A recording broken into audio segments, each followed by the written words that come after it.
to a very, very familiar passage, a very familiar story. It's found in Mark, the 4th chapter, the 35th through the 41st verse. I'm coming from the NIV version, if you will. Mark 4th chapter, 35 through 41. And then we're going to move on down to Mark 5, verse 1. Now, as you look, you see this is the sermon, if you will, about Jesus and the disciples who are caught in the storm, and it's the sermon about he calming the storm, if you will.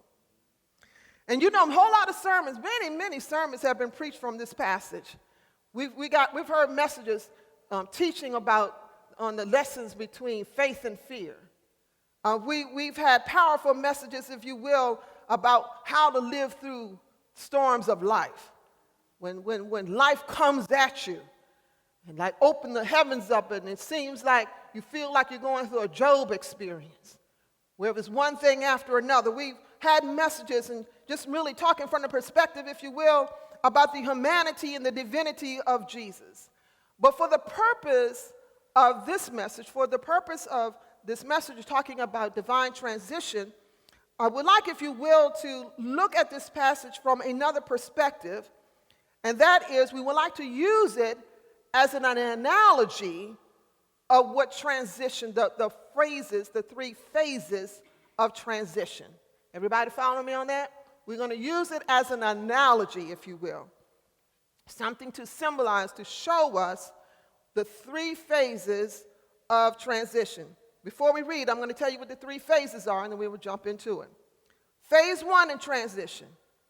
Phase one of transition is something is coming to an end. Season, something in your life is coming to an end. And here we find Jesus is directing his disciples to move from one side of the Sea of Galilee over to the other side. They're moving from one assignment and they're going into another assignment. It's time for them to shift. It's time for them to move. Phase two is the storm.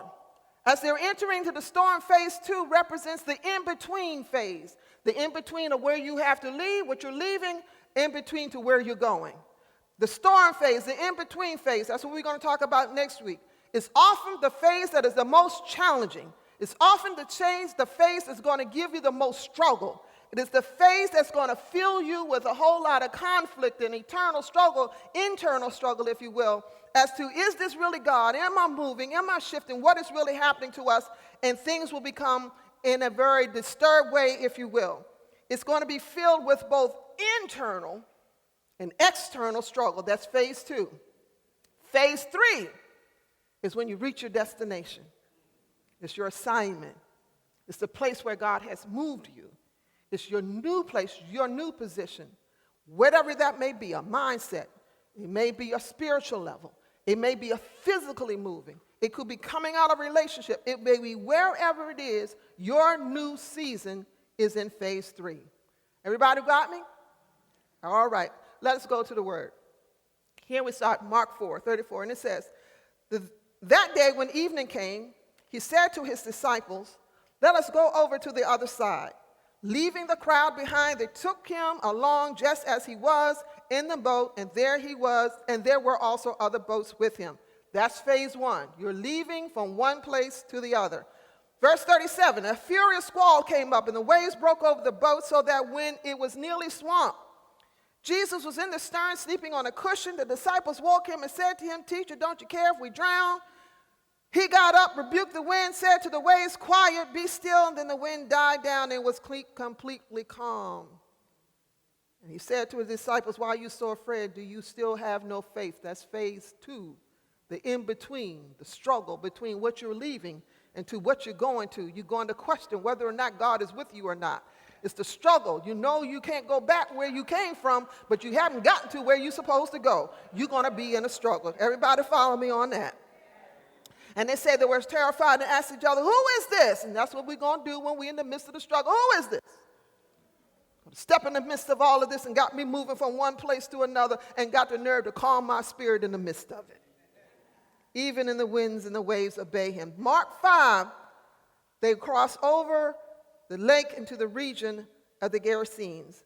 And that's your destination. That is phase 3. So the next question we want to ask, we got you to phase, and now we want to ask the question, is we want to address this, how do you know if God is transitioning you? How do you know it's God? How do you know it's him? Because sometimes we can transition ourselves. Amen? Sometimes we make a move. But how do we know that it's God? How do you know that Jesus is telling you it's time for you to get in the boat and go over to the other side? And so we just want to talk this morning briefly about what some of those signs may be. What some of those signs may be. Because see, there are times, and we are going through, and some of you may be even dealing with this now, where God is just troubling the waters of your spirit. Anybody ever just had their spirit just troubled? I mean, it's just kind of being disturbed. And the thing of it is, you may or may not immediately know that it's him. You just know, I'm disturbed. It can come suddenly, or it can be a gradual thing. You begin to pick up on it that, wait a minute, I've been feeling like this for a minute. I may need to start paying a little bit more attention to it. It could be a time where you are comfortable. You feel like your life is comfortable. You feel like you're in a good place right now, and you feel like you're all settled in and everything is going fine. And then you start feeling a pull towards something else. You feel good. But then at the same time, you feel that there's a pull. You're all right where you are. The family is good. The job is good. I'm all right. I'm good. I feel settled. But why now I'm beginning to feel something pulling me into another direction, if you will? Why do I'm beginning to feel this little discomfort? Why is it that I just feel like where I am, although it's good, but why am I looking over here? What is it? What is it? Maybe it's a place you've been in where something's just not working for you anymore. It was working at one time. It was good. But now you begin to notice, you know what, this is not working for me anymore. I don't know what it is, but it's just not working. And so you begin to have these feelings. And so one of the signs, if you will, and those are just a few that we're moving up to, one of the biggest signs that you feel when God is moving you or ready to transition you or could be signaling that a transition season is coming is when your passion is either fading or shifting to something else. Passionate. You had this thing that you were doing, this thing that you were in, you had this, it was your thing. It was, what did it say about, when you're in a good place, when you would do it for free?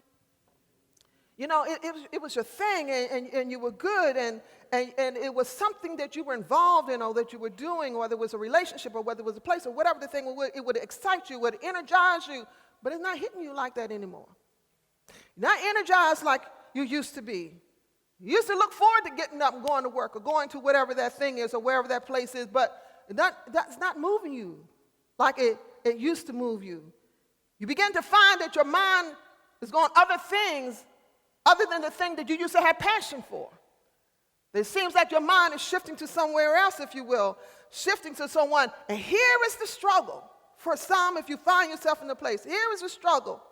And when it gets really real, is that the passion that you have and you know that God is the one who gave you the passion, but now you're feeling that it's maybe not where you're supposed to be. That's the struggle. You know God put you here, but now you're beginning to feel this flow. So you wonder if it's you or is it God? Is it you? Maybe you got to make a change and there's something going on within you, or is God really shifting you? That's what transition will do. It's now going to do something else to you. When you begin to sense that, it's going to cause you to hit your knees.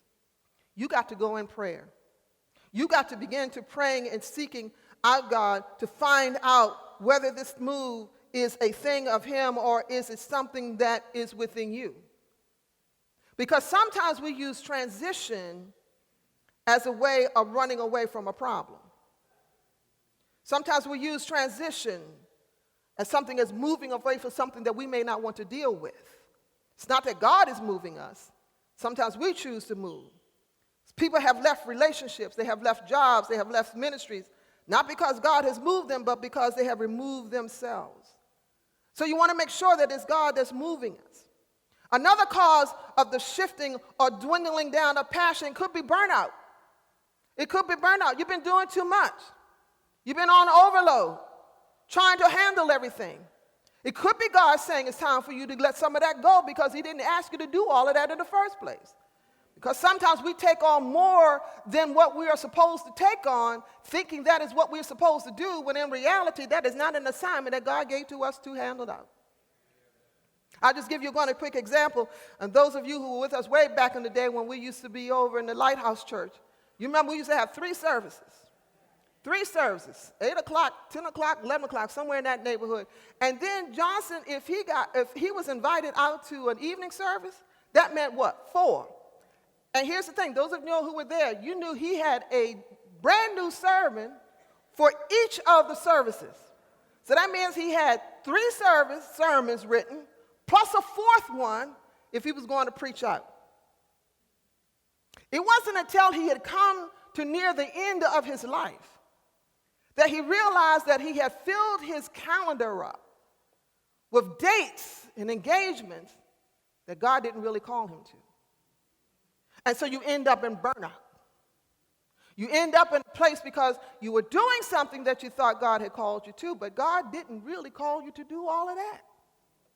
And so you end up in a place of burnout, if you will, and realizing that maybe that's not where I'm supposed to be. So if you feel that your passion is fading, the main thing you need to do is to seek God. It may not be him that he's moving you from. It may be that he's moving you from one place to another. He may be nudging you into a transition of your mindset or of your behavior. Now, I want to just pause in here because I want to just interject. There's something in here that I think is important for us to know and to realize, and that there is a difference between change and transition. There's a difference between change and transition. Even though both of them are often used interchangeably, but the thing of it is that there is a difference. You see, here's change. Change, as we're going to use it within here, is usually defined as an event. It is something that you can typically point to on your calendar, if you will. A new job. I started it on September 4th. It could be a loss of job. I lost it on September 24th. It could be you bought a house, a new baby, the loss of a loved one. That's change. Sometimes we see it coming, and sometimes we don't see it. It comes all unannounced, and change can be forced upon us. We already know what that's like. We've just been going through it for 2.5 years. The pandemic was a change. It was something that was forced upon us, if you will. We were forced to change. However, what transition is, adapting to the change. It's adjusting yourself to the new thing, to the change. Transitioning is understanding is that it's counterintuitive. It is not wise that you pour new ideas into an old mindset or expecting new results and you got old behavior. Some of us have been going through the transition, the pandemic. The pandemic caused change, but everybody's behavior didn't shift. Change is an event. Transitioning is a change, it's adapting to the event. It is a mindset. We can change relationships, we can change jobs, we can change neighborhoods, but it doesn't mean that the mindset has changed. It doesn't mean that the behavior has changed. You got to make a change within here if you want to, as far as transition is concerned. And let me just throw this out too. You know why some marriages go through and don't work out? It's because they're still at the wedding.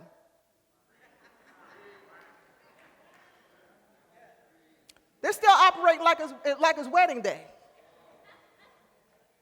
They still operate like they're single, coming down the aisle like they're single, like, we don't have no papers right now. and don't understand that marriage is a labor of love. Shouldn't be hard work, but it can get really rough sometimes.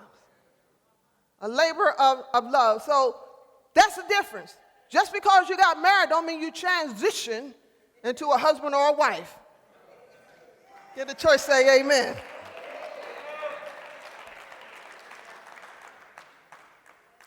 Here's the next one. This one right here can kick you into a transition season in a heartbeat. And that's when God allows a crisis to come into your life. Crises. Crises will move you into a season of transition, if you will. Again, we use the pandemic. It moved this church into a season of transition. It moved the world into a season of transition. I'm going to tell you something else what God will use. He will use trauma. He will use pain. He will use heartache. He will use your past. He will use whatever he needs to use that is that thing that hurts you the most. He will use that thing to transform you and to transition you into your purpose.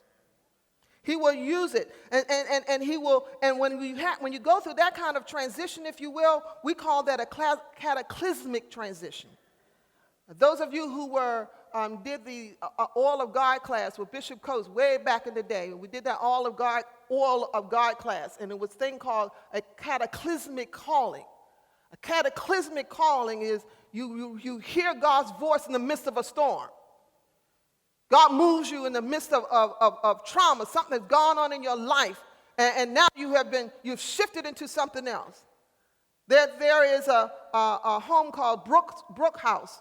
I think it's over in Virginia. And it's a home for people who are going through addiction. And the home was started by the parents of this young lady named Brook. It was started by her parents because she died of an overdose. And they had been trying to get her help for years and years and years and years to get her healing. And one thing the girl always wanted to do was to open up a home where people could come for healing. But she OD'd.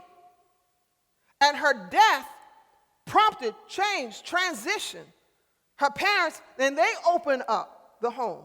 So God will use tragedy for his good and for his purpose. Because again, all things work together, right? I'm not saying God caused the overdose. He didn't cause the overdose. But what he did, he used that event, he used that cataclysmic event in order to move the parents into a position where they could help other people. Amen? Amen. Here's the other thing that he would do. He will, sign number three, that you could be moving into a season of transition. And that is you have a persistent thought. Something constantly staying on your mind. And you can't shake it. You're not sure if it's you or the Holy Spirit. But it's keep moving you. It's pushing you. And often this is something that seems to be greater than you. Or something that you don't think you can do. Or you're not qualified for. Or you're not good enough for. But yet it's that little persistent thing that keep on saying, it's nudging. Maybe he's telling you to write a book. Maybe he's telling you to go back to school. Maybe he's saying it's time for you to move. Maybe he's nudging this, keep on your mind. Maybe he's saying, you know what, there's some friends you need to leave. He's nudging. He keeps resisting. He's telling you, come out of that relationship. He's telling you, you need to quit that job. You saying to him, how am I going to quit that job? How am I supposed to support myself? He telling you, don't worry about it. A persistent thought. A persistent thought. The thought never leaves your mind, and with time, it increases. It becomes even more. You just can't shake it. If that is something that you are experiencing, it's time for you to really be in prayer and to seek some godly wisdom and some godly counsel so you can sit down and kind of hash that thing out and see what it is and have someone to pray with you and pray together to figure out what is this that God is really doing. Is it God or is it me? You need to talk with some people who are in the Word, who know the Word and can help guide you, not tell you what to do, but help to guide you. And don't be surprised if the word that comes back to you is going to make you uncomfortable. Don't be surprised if it's going to be an agreement that persistent thought that you were maybe trying to shake is really God trying to tell you, yep, that's what I got up for you. Don't be surprised if it shakes your world, because that's how God moves. He will move as a sign of confirmation, because one thing about transition is always going to create some type of struggle. There's going to be some type of internal or even external struggle. Sign number 4. We kind of hit on this a little earlier. God persistently turns your attention to a new season. Got your mind over somewhere else. Whenever you turn, wherever you turn, you hear it in a sermon, you done read it in a book, you done saw it on a magazine, somebody brought it up in a conversation, it came up in your devotion. You just can't get away from this thing that God keeps bringing back to your attention. He keeps putting it back in front of you. You trying to duck it because you don't want to do it. You trying to duck it because, no, it can't be me. Yeah, it's you. You're trying to duck it, and God is trying to use it, getting your mind over there. Here is my last one, if you will. Sign number 5. And I just want to add, I only got 5 signs here, but there's a whole lot of signs that you could be moving into a transition season. Here is the big one, too. Sign number 5 is doors keep closing on you. I mean, doors keep shutting down on you. And here's the thing. You know you're qualified. You know you can do it. You know you can make it. But you start moving in that direction, and that God will shut the door down on you. And you're going like, what the world? You begin to wonder, what is it? Why is it that I just can't move? I'll just give you a personal story, and we can close this out. But I'm going to tell you, in the time of my life when God kept shutting the door down on me, I used to work in HR. One point I was working with IBM, and then I moved down to Prince George's Public Schools. I was over there in the HR department. And I was ready to leave. First Christian had started. So if you can imagine, the kids were young. I would leave work, drop the kids off, school, drive back down to work, come back again. You're just making this big commute. Those of you who are in the commuting know what that's all about. You got to drop kids off, do what you got to do, take them to school. That's a whole journey within itself. And so anyway, plus I was ready to leave. I wanted to move up out of here. I wanted to get another position. I put in application after application. I sent my resume, application on top of application. Wouldn't nobody talk to your girl. I mean, didn't even give me a phone call. I remember having one. One came up. Well, I really had 2, but I'll tell you about that one. One came up, and I put in this application. It was working at the time, it was at the Library of Congress. They already said it was going to take about a year for them to get to the application process. I would call, check in. Anyway, got all the way down. Oh, you made it down to the list, and you are now among the top 25, and we're going to be reaching out to you for an interview. Next thing you know, I got no interview, none. They just dismissed me, just said thank you, goodbye. Just hurt my little feelings, didn't get the job. Then I applied for another position. This one was over here in the county. Applied for another position. Got the interview. This was in October 1996. Went before the interview panel. Got called back for a second interview. And when you get called back for a second interview, that's always a good sign. Don't mean you're going to get the job, but it's a good sign. I get called back for a second interview, not with a panel, but a one-on-one interview with the director of personnel. I was in the interview with him for 45 minutes. Okay? Your girl walked out there thinking, I got a shot. This bad boy must be mine. And here what kind of made me think, because the day they asked me to interview, I was going to be going into surgery that day. So I asked him, would you mind just moving it up a day ahead? Sure, we'll move it up because we want you to come in and sit down and have a conversation. That would have been perfect. I've been right here in the county, church right down the road, kids, everybody in the neighborhood. It would just be such a blessing. That was October 1996. I didn't get the job. Door was shut. I couldn't understand why God kept closing the doors, why I wasn't getting opportunities. I don't know if any of you have been there. I'm pretty sure many of you have. Those of you online, when God keeps shutting stuff down on you, and you're trying to figure out why you keep shutting this door. And I didn't understand why he kept shutting the door until January of 1997. And that's when he called me away from secular work, period, and got me working in the church. He shut the door because I wasn't supposed to work out in the secular world anymore. He was calling me into his service, but I didn't know that. So he shut everything down so that when the call came for me to be here, and then the call came was because, see, I wanted to quit a long time ago and come and work for the church because I was tired of where I was. My husband thought I had lost my mind because I said I wanted to quit. He wanted to know how we're supposed to make it. If you're going to quit, we need 2 salaries. He was right, but sisters, when we tired of jobs and we tired of people, we want to roll. I got the ladies in the house in agreement with me on that. Yeah, when we get sick and tired of people, we get sick and tired of people, and we just want to dip, and we don't have time. And the older we get, the worse it gets. Because we definitely don't have time for you once we get old. We don't have time. And so I was there. And so what I had said I said, Lord, when it's time for me to go home, this was in July of 96, when it was time for me to go home, you tell my husband to tell me. And I'm going to leave it at that. And I'm not going to worry you anymore. I'm not going to bother him. I'm not going to say anything. That was July of 96. October 96, I get the interview. Doesn't get the job. January 97, he said, honey, I think it's time for you to go home. Now, our situation hadn't changed. We didn't have no more increase in salary. I came to work for the church. I didn't get paid when I worked for the church. I came off of having a pretty good salary to 0.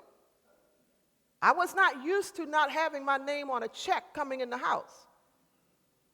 I was not used to having to depend on somebody else to keep a roof over my head except my daddy and my mama. So it had to be Jesus who told me it was time to come home. I had to be, and it had to be pure confirmation that it was Jesus saying, look, it's time for you to roll on out of there. So what I'm saying to it is this, that God will shut some doors down on you because what he's doing is he's preparing you for the next place where he's going to move you. And the place where he's going to move you may not be where you think you're going to be. It may not even look like what you think it's going to be. And in my case, it didn't come with a paycheck. But he will move you. But the thing of it is that we understand is that I have come to understand that when he moves you, he will provide. He's going to make a way. And so you don't have to worry about when you're going through that time of transition, and if he's moving you to a place that it seems to be impossible, when he's moving you to a place where you don't know how you're going to make ends meet, when he's moving you to a place where you don't know if you're qualified, if you don't know if you're good enough, you don't know if you have enough money, if he's moving you to a place, trust and believe, he is going to make a way for you. You just have to trust him. When you get there, he is going to handle it. So here's my observation about divine transition. It may be uncomfortable, but comfort is going to come. It can sometimes feel like a curse, but I promise you it's going to be a blessing. Sometimes transitioning can be very obscure, difficult to see, but it will emerge. You will see it. It will come forth. It can seem to be divisive, and because sometimes transition will separate you. It will move you away from things, away from people, away from situations. It can come, but understand that when he's moving something out, he's preparing you for something greater, making room for a greater good, if you will. So whenever you're going through a divine transition, it's always going to take you from one place. Mindset, physically, emotionally, spiritually, you're going to move from one place to another. Next week, we want to talk about that in-between. We want to talk about when you've left, but you haven't made it to where you're supposed to be. That in-between phase right there can put you through some changes. Can we give the Lord a hand praise?